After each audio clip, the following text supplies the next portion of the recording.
Aktivisme digadang-gadang menjadi pemecah kebuntuan zaman menuju masa yang lebih baik.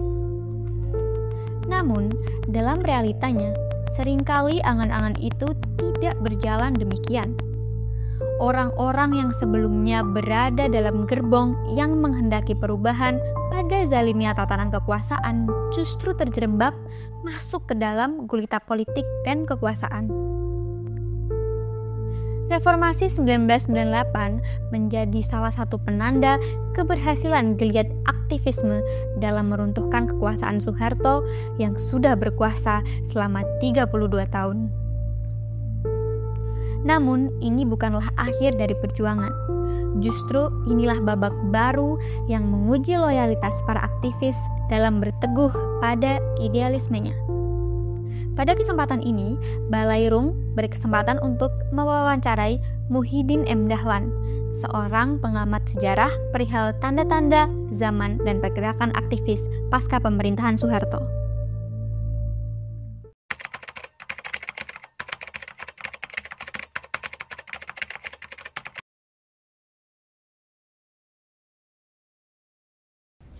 Maka penting aktivis ini adalah kita dudukan kembali posisinya dan porsinya supaya kita tidak sesat dengan frasa ini. Aktivis itu adalah orang yang selama hidupnya itu meluangkan waktunya untuk orang lain. Oke, itu satu. Sampai di sini kamus bilangnya begitu. Tetapi ada yang lebih tinggi lagi kalau dikasih bobot politik. Aktivis itu adalah orang yang meluangkan waktunya untuk orang lain dan mengajak orang untuk bersolidaritas. Itu. Dia mewakafkan hidupnya itu seperti itu. Dan itu harus dilatih. Latihannya dari mana? Dari kecil. Makanya di sekolah-sekolah itu ada organisasi tuh. Ada pramuka, ada OSIS dulunya. Sekarang apa ya? Selain OSIS di SMA itu.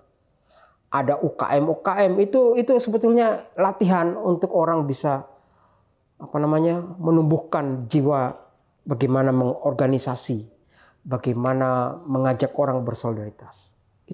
Itu diajarkan itu dalam namanya ekstrakurikuler dalam pendidikan gitu. Jadi memang itu hidup dalam pendidikan. Oke. Dan diberi tempat oleh pendidikan. Dilatih sejak kecil gitu. Jadi yang dimaksud aktivis ini apa? Oh, jadi aktivisme ini memang sudah dilatih, harus dilatih sejak kecil untuk bisa menemukan rasa untuk mengabdi kepada orang lain. Bersimpati kepada orang dan pada akhirnya bersolidaritas. Jadi itu sebenarnya pendidikan ada itu. Makanya UKM di kampus-kampus itu gunanya apa coba itu? Nah itu untuk supaya orang itu punya jiwa solidaritas itu. Nah ceritanya menjadi lain ketika masuk ke politik. Solidaritas untuk apa? Untuk untuk apa solidaritasnya itu? Nah, pada akhirnya identik dengan aktivis itu adalah orang-orang yang membangkang dengan sesuatu yang bersifat status quo. Bersifat yang sudah macet itu. Jadi, merekalah yang menjadi garda depan atau saf depan itu untuk memecahkan kebekuan itu. Dan senantiasa itu setiap zaman selalu ada gitu. Tukang esnya itu selalu ada di setiap zaman. Para pemecah batu itu, kepala batu itu selalu ada dalam sejarah itu. Pemecahnya itu selalu ada, namanya itu aktivis itu. Dan biasanya mereka lahir di kultur pendidikan, kampus. Sejarah Indonesia itu lahirnya dari pendidikan. Dan itu orang pendidikan semua bersolidaritas gitu kan. Untuk apa? Untuk membantu pribumi-pribumi ini supaya punya pendidikan. Solidaritas itu ada. Jadi aktivis itu seperti itu. Jadi orang yang selain karir ilmu pengetahuan, itu ada yang seperti itu. Kan mereka dokter, bayangkan dokter loh ya. Tidak mengurus bidangnya, tapi mengurus hal-hal yang di luar itu. soal beasiswa gitu ya, soal pendidikan anak negeri gitu, kayak gitu. Jadi di luar kepakarannya dia sumbang itu tenaganya yang lebih besar. Itu aktivis namanya. Jadi seperti itu bunyi aktivis itu. Tapi kalau dia hanya sekolah, meneliti gitu, tapi tidak memiliki sumbangan atau ngajak orang bersolidaritas itu, nah itu bukan, itu ilmuwan biasa.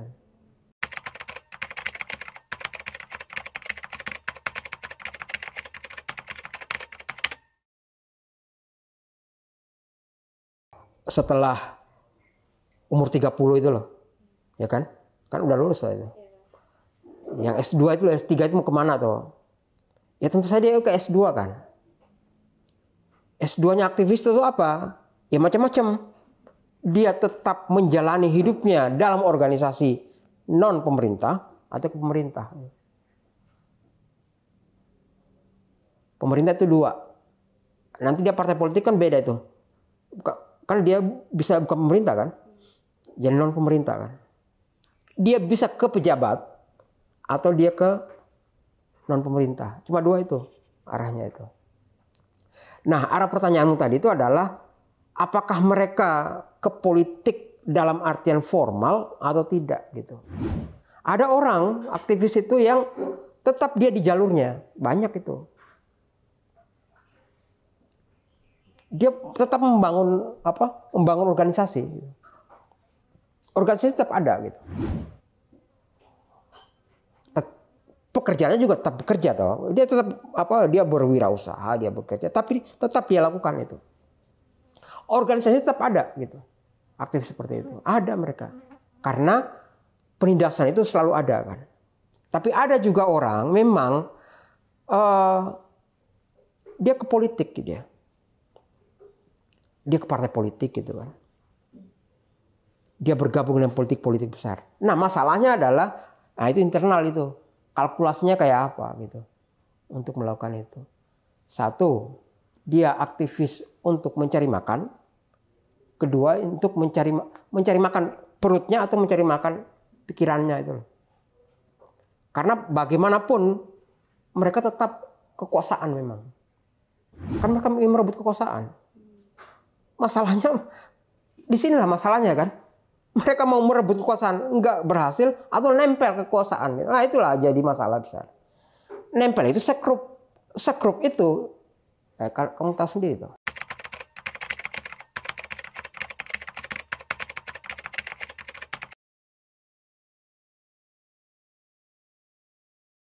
Nah masalahnya partai politik macam apa tuh yang harus mereka masuki itu.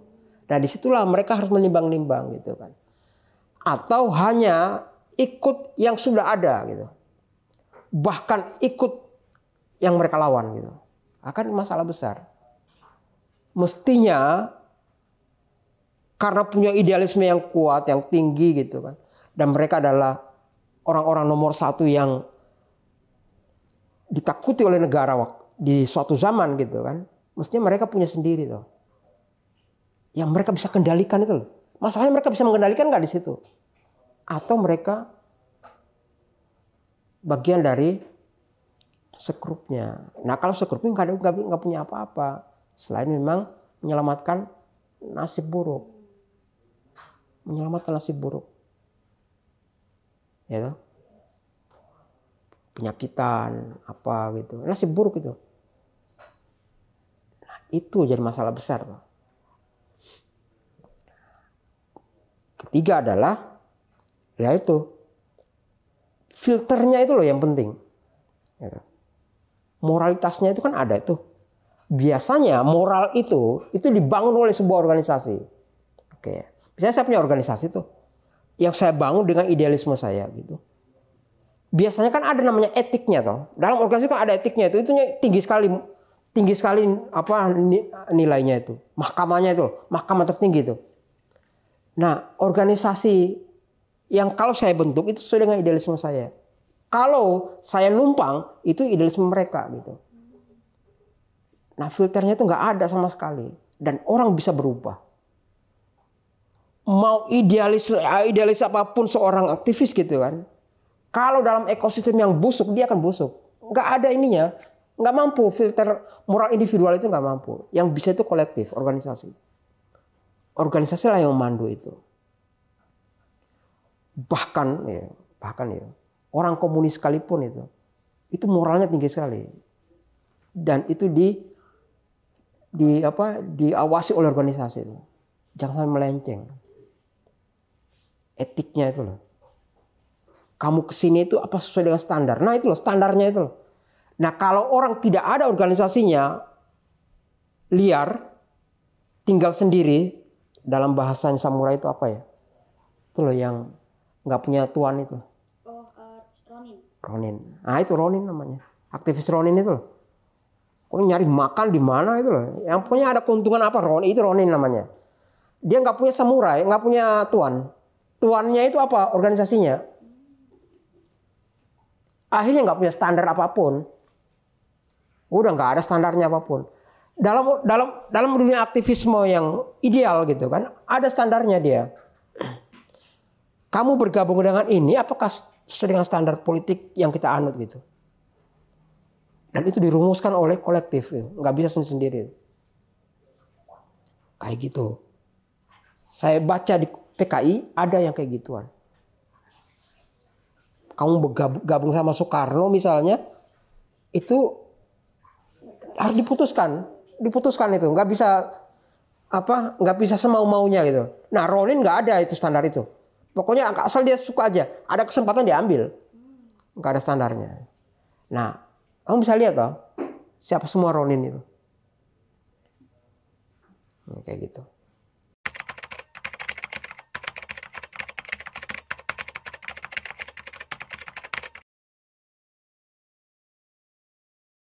Kita nggak bisa kita nggak bisa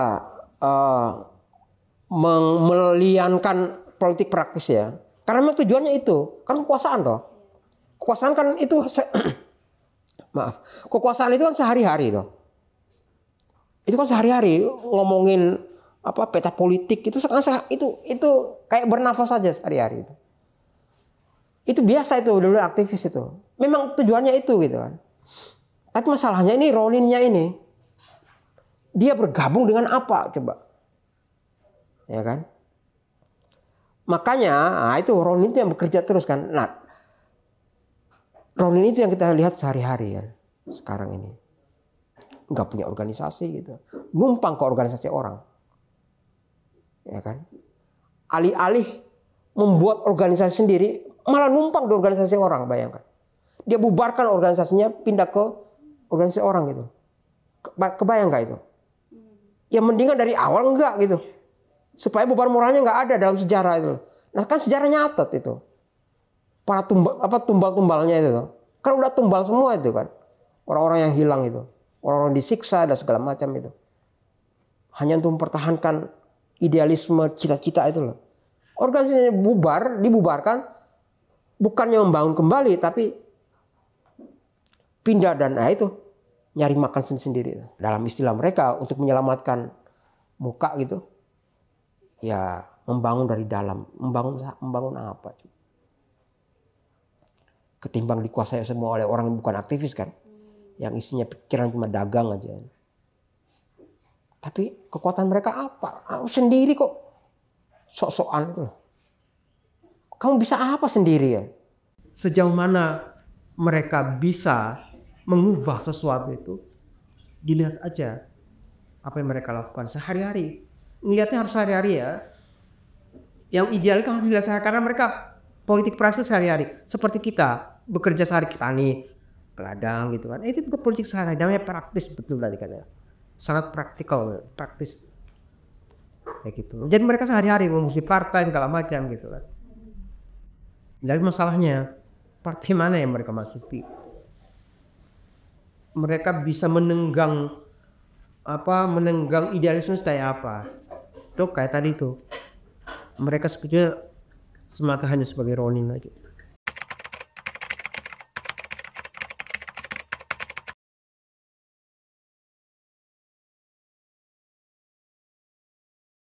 Partai itu organisasi besar. Oke. Kepentingannya banyak sekali. kan? Nah disitulah kan diuji tuh, membangun dari dalamnya sejauh apa, apakah dia bisa mewarnai atau tidak, apakah dia bisa mewarnai. Makanya moralnya itu penting sekali ditanyakan di situ dari awal. Apakah partai-partai yang ada itu semuanya busuk gitu kan? Ya belum tentu, kita harus melihatnya secara ini toh, secara harus diriset kan seperti apa gitu kan. Tapi melihat apa gelagat-gelagatnya itu, nah itu dia. Kan dilihat kebijakan tuh dan responnya atas kebijakan itu. Apalagi yang kalian protes itu tuh. Yang omnibus dan lain-lain itu kan. Dengan berbagai kasus-kasus yang ada gitu kan. Kan nggak bergerak. Artinya ada masalah besar di dalam. Kan? Dan di mana para aktivis itu? Nah, itu loh. Di mana para aktivis itu? Ketika sesuatu yang harus dibela itu di depan mata itu loh. Kan mereka yang dalam politik itu kan yang tinggi kedukanya partai toh. Karena itu diakui oleh undang-undang gitu. Mereka lah yang kalau kamu ingin sesuatu meraih kekuasaan, kamu harus lihat partai. Nggak ada independen itu, kecuali diubah undang-undangnya. Maka partai penting. Nah partai pentingnya itulah yang akan dimasuki para aktivis ini. Tuh. Jadi mau ngapain mereka di dalam gitu kan? Ya partai tetap membutuhkan itu. Sebetulnya mereka membutuhkan aktivis ini. Untuk apa? Untuk ada yang terlatih. Karena ini organisasi kan partai itu kan. Ada orang terlatih mengurus ini semua. Masalahnya mereka terlatih sejauh mana mereka terlatih kan? Nah, satu. Kedua, partai itu harus punya kader yang baik gitu. Nah, apakah mereka punya sekarang? Ketika kebanyakan tentara yang kemudian diajukan menjadi ketua-ketua gubernur misalnya. Artinya nggak ada kadernya yang nggak ada kadernya yang cukup baik gitu untuk level itu. Jawa Tengah misalnya, bayangkan Panglima Angkatan bersenjata menjadi calon gubernurnya, kan nggak ada kader dong, gitu. Nah di mana aktivis itu jadinya? Artinya, nah di sini kemudian kita berkaca pola perkaderan aktivis kita itu bagus apa enggak sih? Kayaknya enggak. Lebih bagus Akmil. Lebih bagus Akmil daripada UGM. Udah. Fakta itu kalian nggak bisa bantah itu. Magelang itu lebih bagus daripada Jogja. Ya. Gitu? Lihat Akmil itu monumen kekuasaan. Kamu lihat perkaderannya kayak apa tuh? Dibawalah semua orang UGM aktif lagi dibawa ke Magelang. Pernah nggak di bayangan mereka itu kesana itu loh? Dan harus masuk dan dikasih lihat ini tempat terbaik pengkaderan untuk kekuasaan. Artinya apa? Jangan-jangan perkaderan itu tidak ada sebetulnya. Mati di 98 itu. Setelah itu nggak ada. Karena apa? Aktivis itu, perkaderan aktivis itu dalam organisasi tuh dia harus disiplin. Itu. Emang kita disiplin apa ya? Kamu kader itu. Akhirnya kita bisa apa? Kita menjadi direkrut oleh penguasa untuk mengisi pos-pos yang butuh keahlian khusus. Cuma itu doang.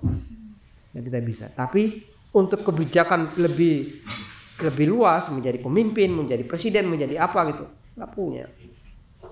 Loh, karena Jokowi pernah nyumbang. Nah itu lihat belakangnya kayak apa. Kalau nggak ada angkatan darat bisa apa dia? Kan Luhut lebih pos daripada dia. Kan Luhut yang bawa kemana-mana.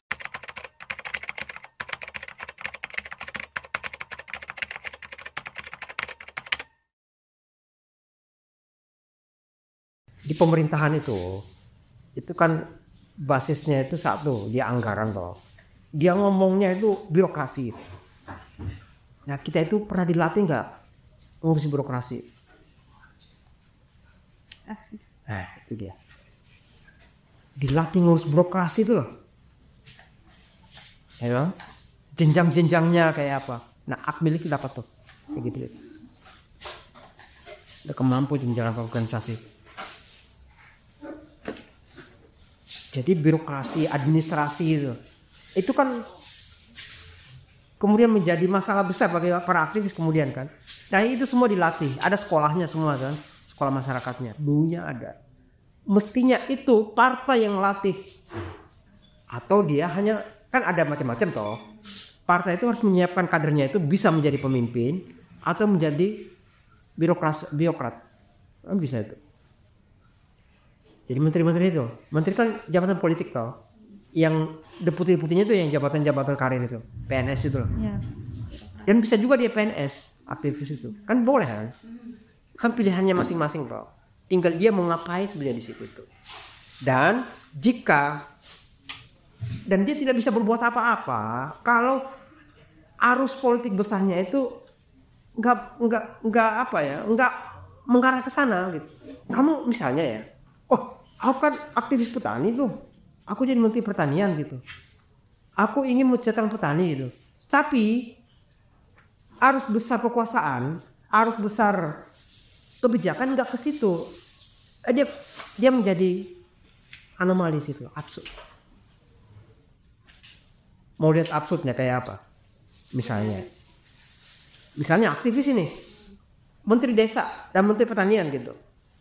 Sementara organisasi kita tuh nggak ke situ ininya. Maunya dia adalah sawit misalnya loh, penguasaan tanah, food estate dan segala macam. Apa yang dilakukan? Yaitu ngirim tentara. Wilayah food estate kan wilayah swasembada pangan misalnya. Kan udah jelas loh, swasembada pangan itu tujuannya itu. Siapa yang harus swasembada pangan? Siapa yang mengerjakan loh? Bidang siapa? Itu kan bidang petani, Pak. Ya, petani. Nah, yang mereka kirim tentara, bayangkan. Nah, kalau aktivis saya di desa di ngurus desa pertanian, itu mereka udah absurd itu.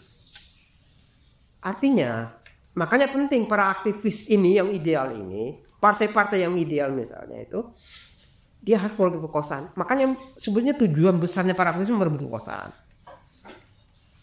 Merebut kekuasaan, udah. Tujuan paling ideal ya, paling besar. Nanti mentok nggak apa-apa masuk birokrasi itu. Ini kan mentoknya itu. Tapi yang paling ideal itu sebenarnya merebut kekuasaan. Mau swasembada pangan, tapi pertaniannya begini. Oke. Di sana bagi-bagi sertifikat tanah, sementara petaninya nggak punya tanah gitu. Di sini penguasanya itu punya tanah besar, petaninya nggak punya tanah apa-apa. Akhirnya apa? Kontradiksi sosial. Kekacauan sosial gitu. Nah seperti itulah. Nah bagaimana aktivis harus masuk ke sini ya udah susah. Kamu menempatkan mereka kayak apa? Daripada pusing gitu kan, evaluasi kembali. Karena lama sekali kita tidak pernah dikasih tahu bagaimana berpartai yang baik. Kan lama dong. Orang punya partai sekarang itu kan ada reformasi. Selama 30 tahun orang-orang itu nggak boleh berpartai. Karena partai itu berbahaya. Dulunya partai itu berbahaya loh ya. Berpartai itu berbahaya sekali. Anda bayangkan PRD itu usianya dari Juni 96 sampai 27 Juli. Itu tok usianya dia. Kamu bisa bayangkan loh. Juni didirikan, masih ada fotonya di KR itu.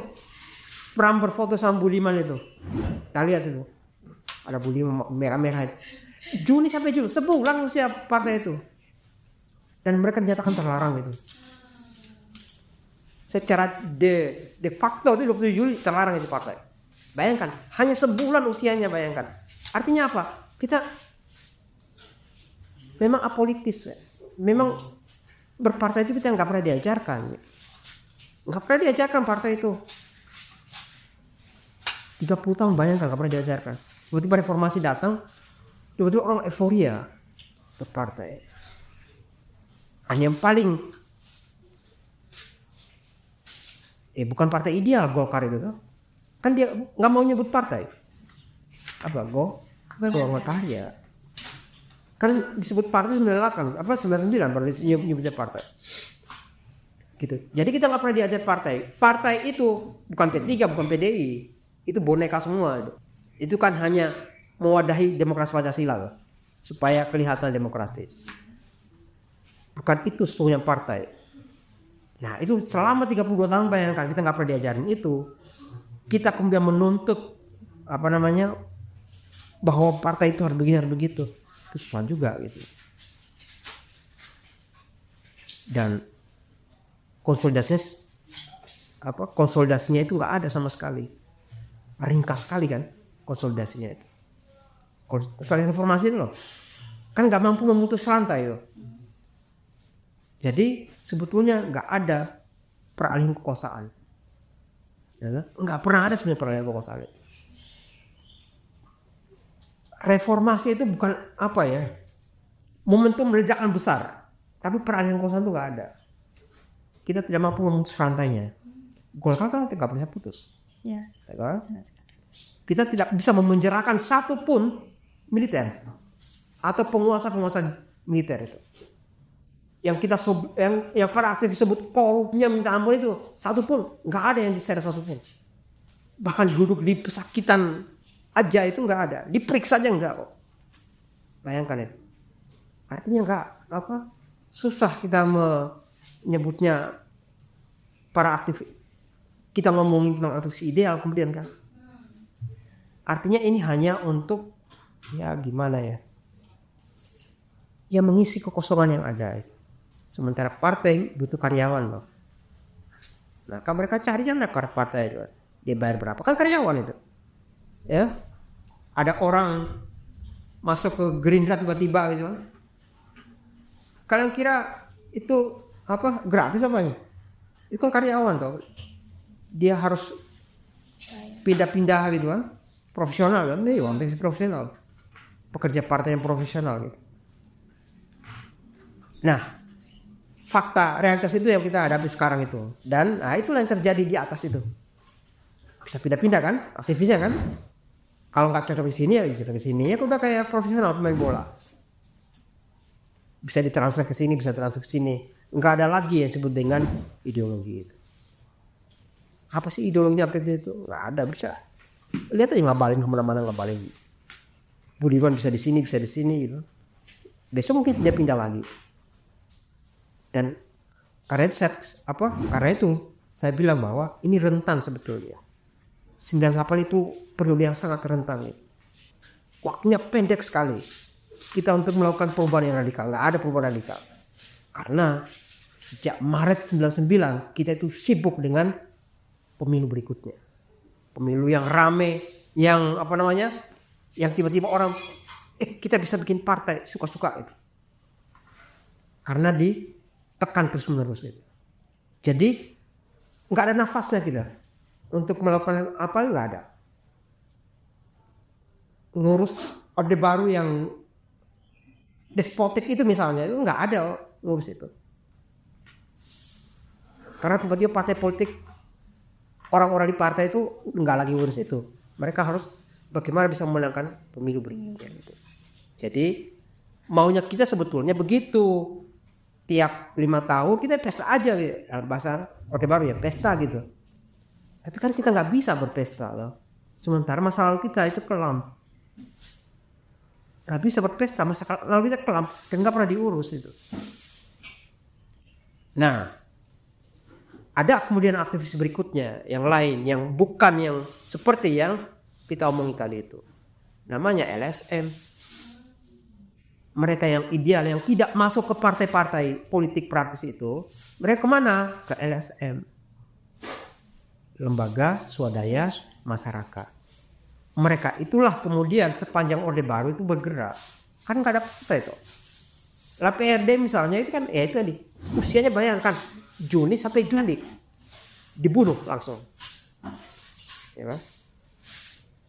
12 Agustus ketua dan sekjennya ditangkap. Nah itu loh. Nah itu secara sebenarnya de facto itu 27 Juli itu mati di situ. Ketika ada pengumuman dari Pangap itu tembak di tempat. Siapa tembak tempat itu? Ya itu partai yang sebulan ini. Ada juga dulu namanya PUDI, Partai Uni Demokrasi, dibabat juga. Jadi semua yang namanya organisasi yang sifatnya partai itu kita nggak dibolehkan, subversif bikin partai. Lalu kemana Pak aktivis ini? Mereka bikin LSM. Dari mana asal LSM ini? Sejak mereka mahasiswa dihancurkan di tahun 74. Makanya Adan Bulu Nasution ditangkap di Malari, mereka bikin itu. Nah mereka inilah yang bekerja bahu-membahu di arus bawah. Ada LBHI gitu, ada Kontras gitu, lembaga-lembaga ini, INSIS, macam-macam itu. Nah, mereka inilah kemudian yang bekerja secara Spartan gitu kan, non partai, non pemerintah, namanya LSM, Ornok. Nah aktivis itu ada lari ke sini, ke tempat ini, mengabdi kepada masyarakat lewat jalur non pemerintah ini dengan berbagai macam isu yang lingkungan wahi segala macam gitu, dan mereka punya jaringan sendiri. Dua model aktivis itu ya, ada yang partai politik praktis menjadi karyawan politik gitu kan, karyawan politik itu. Ada memang di LSM membangun basis-basis ini. Kantung minatnya kemana? Ke nelayan, ke petani, ke buruh, ke hukum dan segala macam.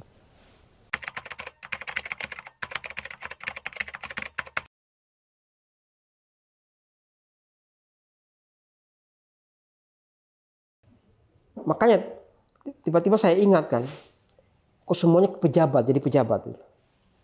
Mau ngapain-ngapain aja jadi pejabat.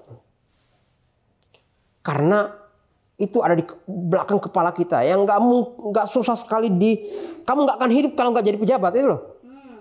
Nah, gimana caranya merecokinya dari belakang kepala coba itu.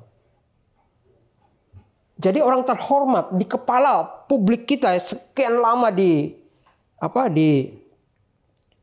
dikasih kenyataan seperti itu adalah pejabatlah yang terhormat. Maka semuanya nanti arahnya ke pejabat. Untuk jadi terhormat aja cukup di situ aja. Karena birokrasi ternyata tidak mudah seperti yang kita bicarakan di lembaga yang lebih kecil gitu.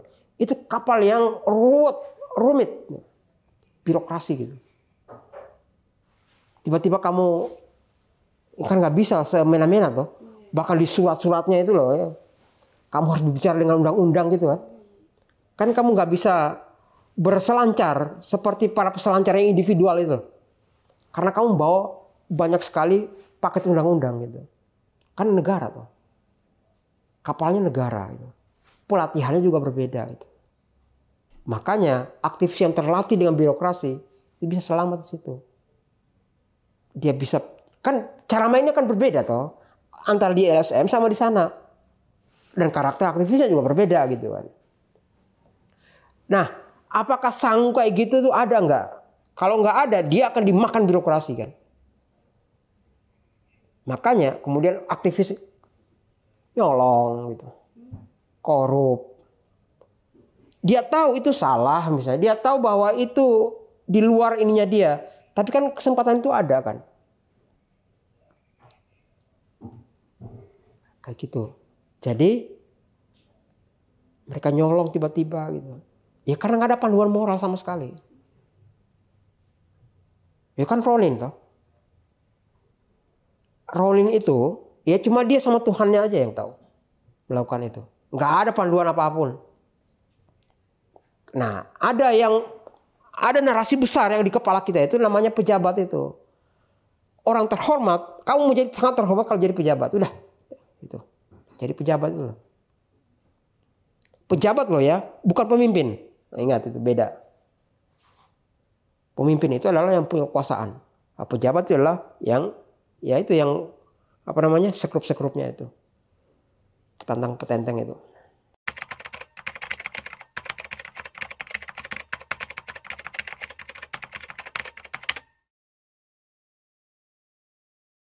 Nanti kan naiknya. Nah orang yang naik itu tidak banyak. Tidak semua kan. Kan banyak. Aktivis itu kan tidak semuanya ideal toh. Kan ada piramidanya toh itu. Ada yang memang lapisan ini lapisan bawah toh. Kan banyak tuh yang ini. Yang demo-demo kan banyak tuh. Lapisan paling bawah itu loh. Kan kayak piramida tuh. Nah, ada pimpinan-pimpinannya itu. Kayak gitu. Yang berbahaya bagi kekuasaan itu tadi, saya ulangi tes dari awal adalah yang dia menggerakkan solidaritas dan dia berada di level massa itu. Nah, itu yang paling berbahaya bagi kekuasaan lo ya. Dan bagi mereka orang-orang aktivis ini memang mengubah dengan karena ini politik tuh, kekuasaan tuh. Untuk mensejahterakan orang ini, orang-orang melarat ini, proletariat ini, marhaen ini, orang-orang miskin dan segala macam ini, itu hanya satu caranya. Dan satu-satunya cara adalah kekuasaan. Udah nggak ada yang lain tuh. Dan paling praktis itu memang jadi pejabat memang. Kekuasaan, tapi kekuasaan yang pejabatnya itu, nah itu tadi. Kan idealnya begitu toh. Tapi ya itu tadi ya. Tidak semua yang itu ideal dalam kenyataannya. Karena reformasi kita hanya usianya berapa tadi? Hanya nggak nyampe setahun itu. Reformasi tidak menjungkalkan apa-apa. Hanya merotasi aja. Sebentar ledakan besar. Hanya ledakan besar. Sebentar gitu. Tapi akar masalah yang dicoba diperjuangkan oleh PRD, organisasi paling berbahaya sejak Orde Baru, paling berbahaya. Enggak, saya kan tukang clipping kok. Kan saya tahu harian-hariannya itu. Hanya PRD yang paling berbahaya. Dianggap paling berbahaya bagi tentara itu. Dianggap paling berbahaya bagi lulusan-lulusan Akmil itu. Hanya PRD, yang lain enggak. Dulu ada 80-an tapi aktivis Masjid Sudirman, gitu tuh berbahaya semua itu. Yang itu loh, yang cingkrang-cingkrang itu dulunya. Nah itu berbahaya. Tapi itu 80-an, 90-an itu murni itu PRD. Dan penyumbang terbesar PRD adalah kampus UGM sama Solo. Karena itu, bagaimana cara menghancurkan dia yang cuma sebulan usianya itu? Ditangkapin semua deh. Kan yang awal ditangkapin oleh Pangdam Diponegoro itu kan ini, Solo sama Jogja. Pokoknya ketika 27 Juli meletus, berita berikutnya adalah 6 aktivis PRD ditangkap di UGM misalnya. Ayo, langsung diserbu Pangdam di sini. Pangdamnya nyerbu, Pangdam Diponegoro langsung nyerbu. Ini dihancurkan habis. Jadi itu yang paling berbahaya bagi mereka. Jadi sebetulnya nggak terlalu relevan sebetulnya kita membicarakan lagi Budiman sebetulnya bagi mereka aktivis. Karena usia mereka banyak cuma sebulan. Itu kan organisasi sebulan kok. Apa yang bisa diharapkan? Coba bayangkan, apa yang bisa diharapkan coba? Tapi kamu pernah membayangkan bahwa PRD itu sebulan usianya? Belum ya? Saya kasih tahu. Juni sampai Juli. Saya juga baru tahu. Kalau nggak angliping saya nggak tahu.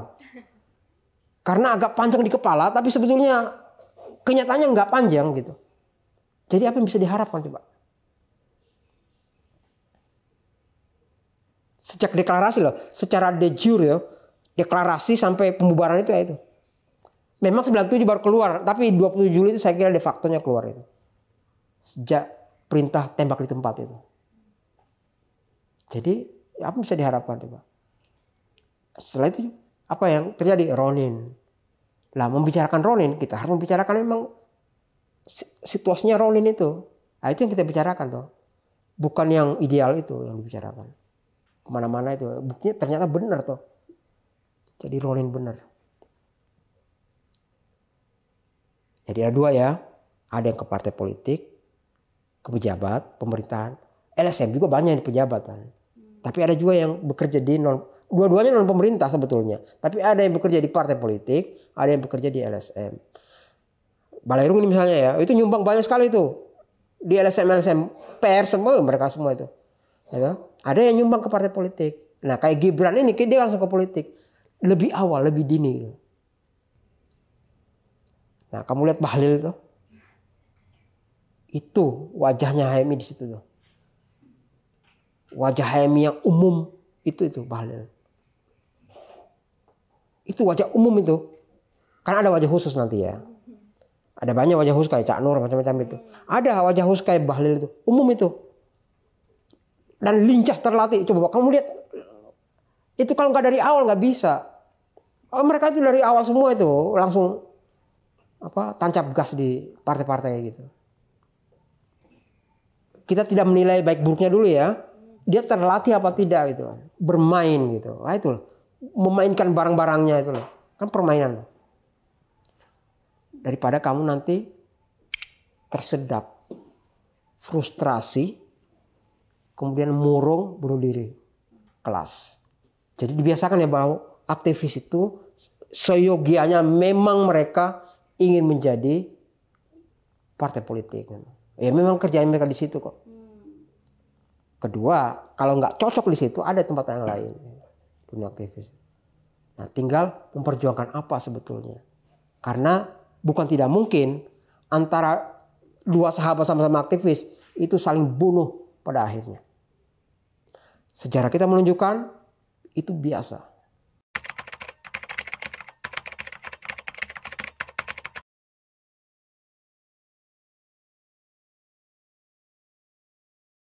Satu, berorganisasi. Oke, perkuat organisasinya. Dan solidaritas antar lembaga. Karena sejarah menyatakan bahwa yang paling menakutkan bagi penguasa despotik adalah organisasi ini bersolidaritas. Tuh. Yang lain itu mereka nggak takut dengan itu. Jadi organisasi satu yang sehat, kemudian berjaringan. Nah itu aja. Dari dulu cuma itu aja. Nggak ada yang lain. Karena itu yang diporak-porandakan dengan macam-macam, dengan buzzer, dengan macam-macam itu. Kan itu. Dicari-cari alasannya macam-macam itu. Sebetulnya ini melemahkan solidaritas. Dicari-cari alasannya. Alasan moral, alasan apa. Ini dicari sudah mikir. Itu kerjaan buzzer. Satu. Kedua, kenali kekuatan massa. Oke. Massa itu ada di mana sekarang aktivitasnya? Massa itu ada di HP aktivitasnya. Maka para aktivis itu punya nggak mereka kemampuan itu melakukan propaganda di media sosial itu? Punya nggak? Kalau nggak punya bahaya. Buzzer itu adalah propaganda. Nah, aktivis bisa nggak mengalahkan mereka ini? Untuk bisa mengalahkan ini, itu punya namanya apa? Power, ya kan? Nah, power itu dilatih. Latihannya banyak. Selain latihan yang ini, latihan modal juga harus punya gitu kan. Itu harus kuat itu. Nah, saya ngelihat mahasiswa nggak punya itu. Bayangkan Omnibus Law kalah tuh. Dia harus bagaimana tetap menjaga trending topiknya misalnya. Nah, itu kan butuh digital army itu. Nah, digital army itu penting karena kekuasaan itu sangat takut dengan itu. Apalagi di dunia citra gitu. Sekarang saya contohkan satu aja untuk terakhir kali. Seorang pejabat bisa jatuh karena moral. Gitu. Karena masyarakat kita dengan itu kan. Maka saya melihat bahwa organisasi-organisasi ini tidak peka dengan itu. Kamu tidak butuh effort yang sangat kuat untuk demo 1 juta orang. Bisa menumbangkan 1 orang bisa. Hanya dengan 1 orang bisa melakukan itu. Dengan digital. Nah, aktivis mahasiswa nggak punya hacker. Dia bisa menghabisi pejabat itu nggak punya. Padahal cuma dengan cara itulah pejabat bisa jatuh. Kan mereka orang yang kekuasaannya dibangun oleh citra, maka cara menghancurkannya citranya. Itu yang saya sebut dengan gerakan arsip. Gerakan arsip paling radikal itu. Kalian bisa keluarkan arsipnya apa? Coba, enak tuh. Arsip yang paling dalam dari dia itu apa gitu. Kan itu yang membuat Bupati Banyuwangi yang sangat terkenal itu nggak jadi mencalonkan Gubernur Jawa Timur kan? Hanya karena ada itu namanya arsip digital itu. Hanya karena ada foto kaki perempuan itu di situ. Mestinya itu teman-teman mahasiswa punya armada itu. Ya kan? Karena menurut saya cuma itu. Karena saya pelajari tuh, pejabat ini jatuh. Kayaknya ini dia terganggu dengan ini, cuma itu. Fufafa itu adalah operasi digital itu. Sialnya itu bukan mahasiswa. Itulah maksudnya. Sialnya itu bukan solidaritas mahasiswa, bukan gerakan mahasiswa yang membuat itu kan. Lawannya dia. Gitu. Itu contohnya itu Fufafa. Dan itu paling sederhana buat mahasiswa. Cuma teman-teman tidak melihat potensi yang paling dalam dari ruang-ruang mahasiswa yang lain itu. Mestinya itu ditarik kembali menjadi bagian dari aktivisme itu. Gitu ya.